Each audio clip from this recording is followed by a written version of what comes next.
வணக்கம் நேர்களே, உங்கள் அனைவரையும் மீண்டும் மற்றொரு காணொலி தொகுப்பில் சந்திப்பதில் மிக்க மகிழ்ச்சி அடைகின்றோம்.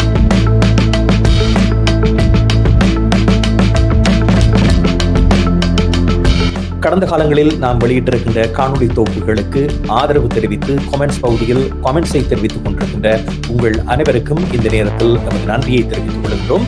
எமது சேனலை தொடர்ந்து பார்வையிடுபவர்கள், நீங்கள் இந்த சேனலை சப்ஸ்கிரைப் பண்ணாத விடத்து தயவு செய்து நீங்கள் எமது சேனலை சப்ஸ்கிரைப் பண்ணி வைத்துக் கொண்டால் நோட்டிபிகேஷனில் உடனுக்குடன் நாங்கள் பதிவேற்றம் செய்கின்ற காணொலி தொகுப்புகள் உங்களை வந்து சேரும். இன்றைய நிகழ்ச்சியில் நாங்கள் ஒரு முக்கியமான விடயம் பற்றி பேச இருக்கின்றோம். எங்கு பார்த்தாலும் மன அழுத்தம் அதிகரித்து வருகின்றது. சிறியவர்கள் முதல் பெரியவர்கள் வரை மன அழுத்தத்துக்கு உள்ளாவதாக தெரிவிக்கப்படுகிறது. அண்மையில் வெளியிடப்பட்டிருக்கின்ற அறிக்கையில் கூட கூடுதலாக பெண்களை விட ஆண்கள் மன அழுத்தத்துக்கு உள்ளாவதாக தெரிவிக்கப்பட்டிருக்கிறது. இதற்கான காரணம் என்னவாக இருக்கும்? இது குறித்து இன்றைய நிகழ்ச்சியில் நாங்கள் பேச இருக்கின்றோம். சமூகத்தில் முக்கிய பிரச்சனையாக எழுந்திருக்கின்ற இந்த பிரச்சனை பற்றி இன்றைய நிகழ்ச்சியில் பேசுவோம். உங்களுடைய கருத்துக்களையும் நீங்கள் தெரிவிக்க தவறாதீர்கள். இன்றைய நிகழ்ச்சியில் என்னோடு ரியல்டர் மகா முரளி அவர்கள் இணைந்திருக்கின்றார். அவரை சந்திக்க போகின்றோம். அவரிடம் இன்னும் பல விடயங்களை கேட்டறிந்தோம். மென்னுக்குத்தான் சொசைட்டில ப்ராப்ளம் அதிகமா இருக்கிறது போன்ற ஒரு ரிசர்ச்சினுடைய முடிவு வந்திருக்கிறது. சில வேளைகளில் நாங்களும் அதை யோசித்துக்கிறோம், தனிப்பட்ட வாழ்க்கை என்னடா இவ்வளவு ஸ்ட்ரெஸ்ஸா இருக்குன்னு சொல்லி. மேல் அவர்கள் 14 வயதில் அண்டிய டீனேஜ் ஒரு ஜெனரேஷனில் அந்த ரிசர்ச் தெரிவிக்கிறார்கள். அந்த அவரேஜை பார்க்கும் பொழுது 14 years old பாய்ஸ் தான் பல்வேறு விதமான மன அழுத்தங்களை தாங்கி எதிர்கொள்கிறார் என்று சொல்லப்பட்டிருக்கிறது. இதற்கு இந்த சமூக மாற்றமும் ஒரு காரணமாக இருக்கிறது என்று நான் நம்பலாம். ஏனென்றால் மேல் ஆணும் பெண்ணும் என்று பார்க்கும் பொழுது ஆண் ஒரு டாமினன்ட் பார்ட்னர் உமனோட ஒப்பிடும் பொழுது. ஆனால் இந்த சமூக மாற்றம் ஆண் அந்த மாற்றங்களுக்கு அடாப்ட் பண்ண கஷ்டப்படுறதன் விளைவாகத்தான் பல்வேறு மன அழுத்தங்களுக்கு பாய்ஸ் உட்படுகிறார்கள் என்ற மாதிரி சொல்லியிருக்கிறார்கள். அது மட்டும் இல்லாமல் நாங்கள் பார்த்தோம் என்றால் ஆண்களுக்கு பெருமளவிலான இதய நோய்கள் வருகிறது என்றும் சொல்லுகிறார்கள் பெண்களோடு ஒப்பிடும் பொழுது. அந்த இதய நோய்க்கு அடிப்படை காரணமாக இருக்கிறது மிக மிக முக்கியமானது மன அழுத்தம் தான்.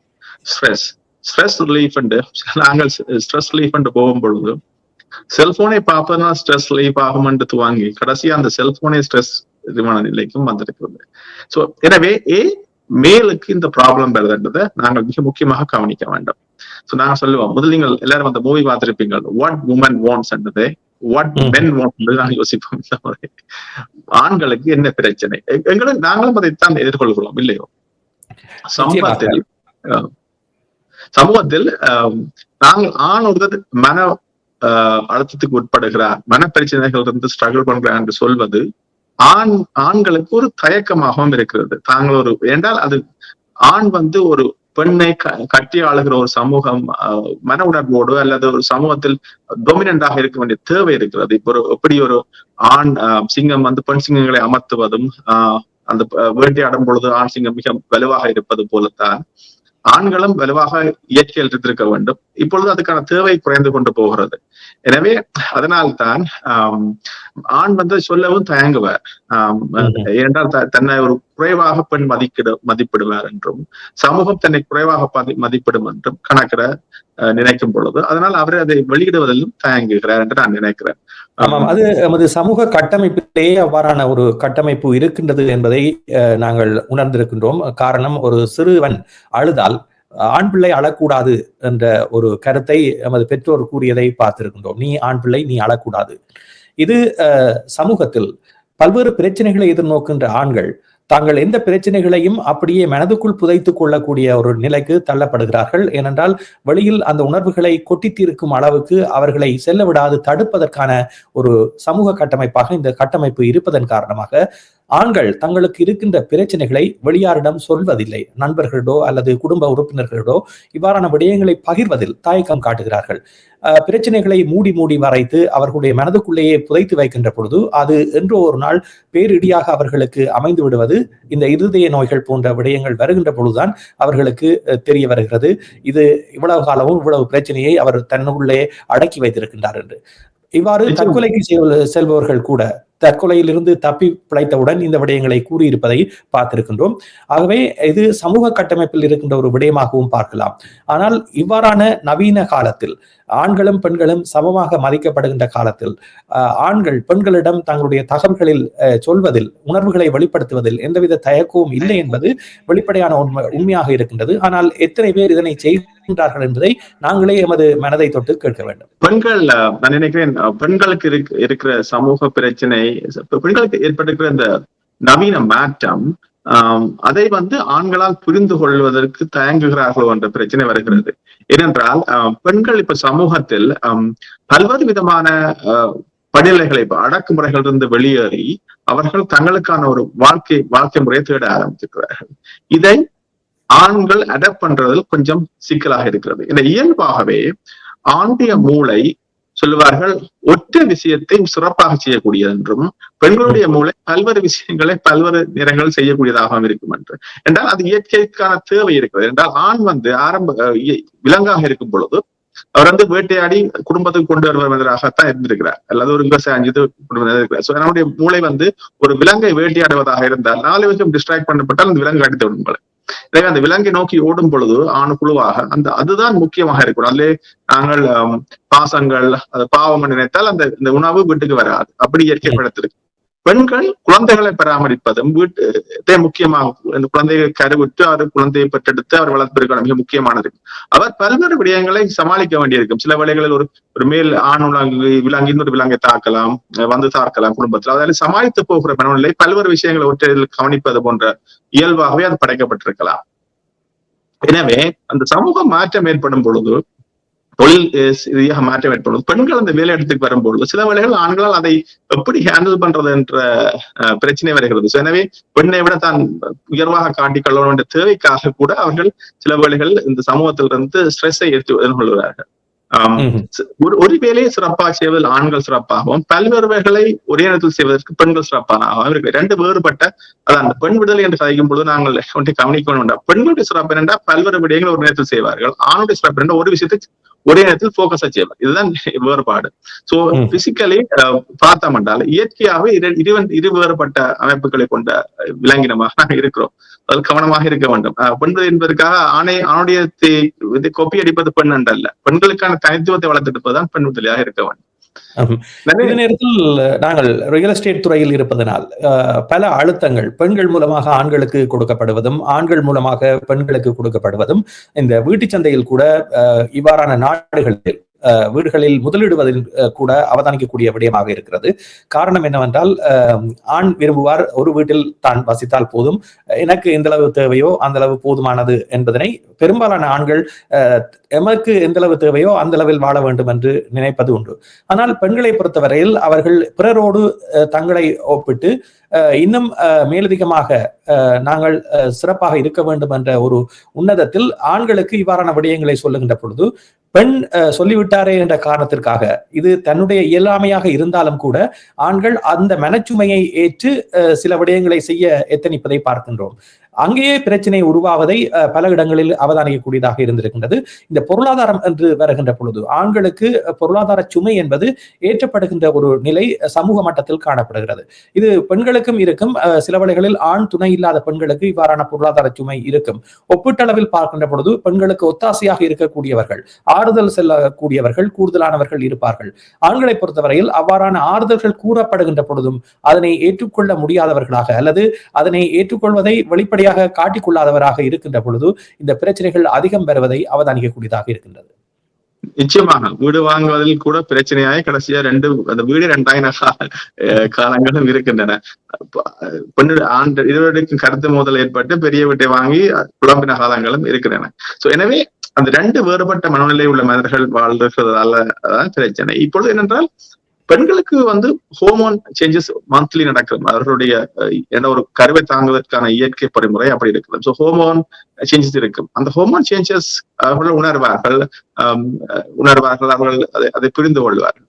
ஆண்களுக்கு பியூபரிட்டி வரும்பொழுது, அதாவது ஆணாக வருகிற கால பகுதிகளில் சில டீனேஜ் சொல்லுவோம், 13 to 19 வயது வரை என்று வைத்துக் கொண்டால், அந்த கால பகுதியில் பல்வேறு மன அழுத்தங்களை இந்த சமூகத்தில் எதிர்கொள்கிறார்கள் என்பது இந்த ரிசர்ச்சினுடைய முடிவாக இருக்கிறது.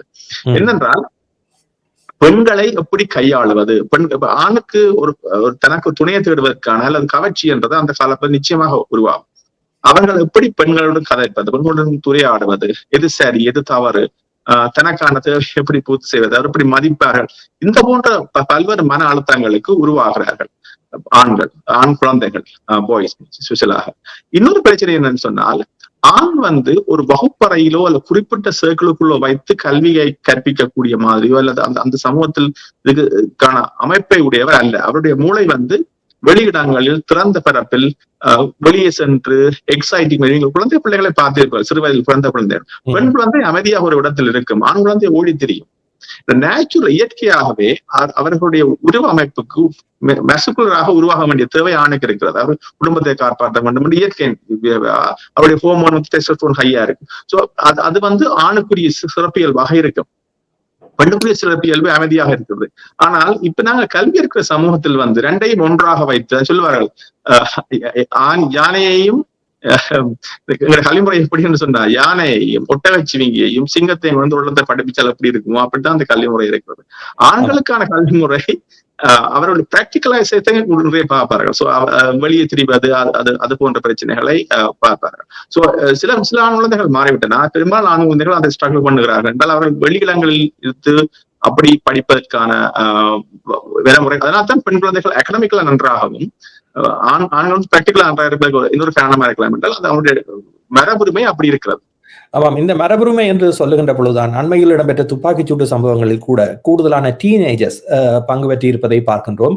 போதைப் பொருள் அடிமை போன்ற விடயங்கள் இதற்கு முக்கியமாக காரணமாக இருக்கிறது. அதே நேரத்தில் இவ்வாறான துப்பாக்கிச்சூட்டு சம்பவங்கள் அல்லது கொலை முயற்சியில் ஈடுபடுவதற்கான காரணமாக தொடர்ந்து அவர்கள் கணினி திரைகளை பார்ப்பது முக்கியமான விடயமாக இருக்கின்றது. நீங்கள் முன்னர் சொன்ன விடயத்தோடு ஒத்துப்போகக்கூடிய இந்த விடயங்களாக பார்க்கின்ற பொழுது ஒப்பீட்டளவில் சமூகத்தில் இவ்வாறான துப்பாக்கிச்சூட்டு சம்பவங்கள் அல்லது வன்முறை கலாச்சாரத்துக்குள் ஈடுபடுபவர்கள் ஆண்களாக இருப்பதற்கான காரணம் இந்த சமூக மாற்றத்தில் இவர்களுக்கான முறை என்பது மாற்றம் பெற்றிருப்பது ஒரு காரணமாக இருக்கின்றது. ஏனென்றால் இந்த துப்பாக்கி கலாச்சாரம் என்பதையே அறியாதவர்கள் கூட எவ்வாறு அதனை நோக்கி செல்கின்றார்கள் என்பதை இங்கு கவனிக்கக்கூடிய ஒன்றாக இருக்கின்றது. ஆகவே இந்த மன அழுத்தம் என்பது பல விதங்களில் செல்லக்கூடிய வாய்ப்புகள் எதிர்காலத்திலும் இருக்க போகிறது. ஆகவே இளைய சமுதாயத்தை எவ்வாறு நாங்கள் போதைப் பொருள் அடிமையில் இருந்தும் இவ்வாறான மன அழுத்தங்களில் இருந்தும் விடுவிக்க வேண்டும் என்பதை பெற்றோர்களும் சிந்திக்க வேண்டும். குறிப்பாக வயது வந்தவர்களுக்கும் இதே பிரச்சனை இருப்பதன் காரணமாக அனைவரும் ஒரு கோட்டில் இதனில் இருந்து விடுபடுவதற்கான முயற்சிகளை மேற்கொள்ள வேண்டும் என்பது இந்த நிகழ்ச்சியினூடாக நாங்கள் கூறிக்கொள்ளக்கூடிய ஒன்றாக இருக்கிறது. நிச்சயமாக அந்த ஸ்ட்ரெஸ்ஸை அவர்கள் ரிலீவ் பண்றதுக்கு இப்பொழுது ஒரு காலத்தில் ஆல்கஹால் ஒரு இதாக இருந்தது. பின்னர் இப்பொழுது இந்த அரசாங்கம் இப்பொழுது இந்த போதைப் பொருட்களை லீகலைஸ் பண்ணி விட்டது. மரவானாவாக இருக்கலாம், அதே மரவானாவை காணான்னு சொல்லிவிட்டு கொக்கைன், கிறிஸ்டல் சொல்ற மெத்தமீன் ஃபெனமி, இது போன்ற பல்வேறு போதைப் பொருட்களுக்கு சமூகம் அடிமையாகி கொண்டு போகிறது. அது ஆண்களுக்கு ஒரு வகையில் அது பாதிப்பை ஏற்படுத்தினா அவன் ஸ்ட்ரெஸ் ரிலீவ் பண்றதுக்காக ஈஸியாக அதை பெற்றுக் கொள்கிறார். பெண் பிள்ளைகள் எங்கட சமூகத்தில், தமிழ் சமூகத்தில் பெண் குழந்தைகள் அதிக அளவு பெற்றோர்களால் கவனிக்கப்பட்டதனால் ஓரளவு கட்டுப்பாட்டுகள் வைத்துக் கொள்ளலாம் என்று சொல்லலாம். இன்னொரு பிரச்சனையை நாங்கள் கொள்ளுகிறோம் எப்படி என்று சொன்னால், ஆண் குழந்தைகள் அகடமிக்கலா மிக லோவாக இருப்பதாக எங்கள் சமூகத்தில் தோன்றுகிறது. என்றால் நீங்கள் பார்த்தீங்கன்னா பெண் குழந்தைகள் நிறைய அகடமிக்கலா சக்சஸ்ஃபுல்லா பல்வேறு தொழில் வேலை வாய்ப்புகள் இருக்கிறார்கள். சில ஆண் குழந்தைகள் பல்வேறு விதமான போதைப் பொருட்களுக்கும் வன்முறைகளுக்கும் போய் கொண்டிருக்கிறார்கள். அதுக்கு ஒரு வகையில் இது இப்படிப்பட்ட நாங்கள் அவர்களுடைய பிரச்சனைகளை எதிர்கொள்ள பழக்காமைய, சிறுவயதில் பழக்காமை போன்ற விடயங்களும் சாத்தியமாக இருக்கலாம். பட் லோ செல்ஃப் ஸ்டீம் விடுகிறது. எப்படின்னு சொன்னால், நீங்கள் அகடமிக்கலா சக்சஸ்ஃபுல்லா வராவிட்டால் அல்லது படிப்பில கொஞ்சம் குறைந்து விட்டால் உங்களுக்குள்ளே இப்ப தாழ்வு மனப்பாங்க ஒன்று உருவாக்கி விடுகிறது. என்னால முடியாது, அல்லது வயசுல இருக்கிற காதல் விடயங்களில் தாங்கள் சக்சஸ்ஃபுல்லா வராவிட்டால் காதல் வர முடியவில்லை, என்னால் முடியாது என்ற ஒரு செல்ஃப் ஸ்டீம் லோ ஆகும் பொழுதோ அவர்கள் செய்வாங்க, அவங்களுடைய பாதைகளை வேறுபமா திருப்புகிறார்கள். போதைக்கோ அல்லது வன்முறைக்கோ அல்லது தங்களை குறிப்பிட்ட கால நேர பகுதிக்குள் சந்தோஷமா வைத்திருப்பதற்காக முயற்சிக்கிறார்கள். இதன் விளைவுதான் பல்வேறு விதமான வன்முறைகளையும் ஆண்களை நோக்கி தள்ளுகிறார். அதே நேரத்தில் ஆண்கள் குறிப்பாக மருத்துவ பரிசோதனை செய்வதில் கூட தங்களை ஒரு வீரனாக காட்டிக்கொள்வார்கள். ஏனென்றால் எனக்கு ஒன்றும் இல்லை, ஆகவே மருத்துவ பரிசோதனை செய்ய தேவையில்லை என்று பல ஆண்டுகளாக மருத்துவரிடம் செல்லாதவர்கள் பலர் நம் மத்தியில் இருப்பதை பார்க்கின்றோம். ஆகவே திடீரென்று ஒரு பேராபத்து வருகின்ற பொழுது அவர் திடீரென்று இறந்து விட்டதாக கூறப்பட்டாலும் ஆனால் அவருக்கு இருந்த வியாதிகள் என்ன என்பது பிறகு மருத்துவ பரிசோதனைகள் நடைபெறுகின்ற பொழுதுதான் தெரிய வருகிறது. ஆகவே கொலஸ்ட்ரால் போன்ற விடயங்களை நீங்கள் சரியாக முழுமையாக கட்டுக்குள் வைத்துக் கொள்ளாவிட்டால் இருதய பாதிப்பு என்பது நிச்சயமாக வெளிவரப்படுகின்ற பொழுதுதான் தெரிய வரும். இதனால் இருதய பாதிப்பு ஏற்பட்டவர்கள் பலர் இருக்கிறார்கள். ஆகவே இந்த மருத்துவ பரிசோதனை என்பது அதுவும் இவ்வாறான நாடுகளில் அதற்கான இலவச வசதிகள் எல்லாம் இருக்கின்ற பொழுது நாங்கள் அதனை பயன்படுத்தாமல் இருக்கின்ற பொழுது கூட பாதிப்புகள் இருக்கின்றது. ஆகவே வீட்டில் இருப்பவர்கள் பெரியவர்களுக்கு ஒரு அறிவுரையை சொல்லி அதனூடாக மருத்துவ பரிசோதனைக்கு செல்ல அனுப்ப வேண்டும் என்பதையும் இதில் கூறிக்கொள்ளலாம். ஆகவே மன அழுத்தத்தை குறைப்பதற்கான ஒரு வழிமுறையாக மருத்துவ பரிசோதனையை கிரமமாக செய்வதும் முக்கியமாக பார்க்கப்பட வேண்டிய ஒன்று. நிச்சயமாக எப்படி எங்களுக்கு காய்ச்சல் தடிமன் என்ற பிரச்சனை இருக்கிறதோ அவ்வாறே மென்டல் ஹெல்த்தும் இருக்கிறது என்றே நாம் மறந்துவிடக்கூடாது. பிரத்யேகமாக நான் ஒன்றை கவனிக்கிறேன், எங்கள் சமூகத்தில் வயது வாய்ந்த முதியவர்கள் கூட பல்வேறு ஒரு 50 மேற்பட்ட கூட பல்வேறு பிரச்சனைகளை எதிர்நோக்கிறார்கள் மேலென்று வரும் பொழுது. சில வேளைகளில் டிவோர்சஸ் வருகின்றன, மனைவியோடு தகராறு ஏற்படுகிறது. அது மட்டும் இல்லாமல் சில வேளைகளில் மனைவி இறந்து விட்டால் வயதாகி 70-80 வயதுகள் வயதாகி போகும் பொழுது மிக குறுகிய கால பகுதியில் கணவரும் இறந்து விடுகிறார். ஏனென்றால் மேலிருந்து வரும் பொழுது இப்ப சில வேளைகள் நீங்கள் பாத்தீங்கன்னா தெரியும், சில குற்றச்சாட்டுகள் வருகின்றன. தாயை வைத்து பார்க்கிறார்கள், தகப்பனை வைத்து பார்க்கவில்லை குழந்தைகள் என்று. அதுக்கு ஒரு காரணமும் இருக்கிறது என்றால் ஆண்கள் ஒரு டொமினன்ட் ஆட்கள். அவர்கள் எப்படி முதல் குடும்பத்தில் எங்களுடைய அப்பா அம்மா டொமினன்ஸா இருந்தார்களோ அதே மாதிரி நாங்களும் டொமினண்டாக இருக்க முயற்சிப்போம். இது இயற்கை.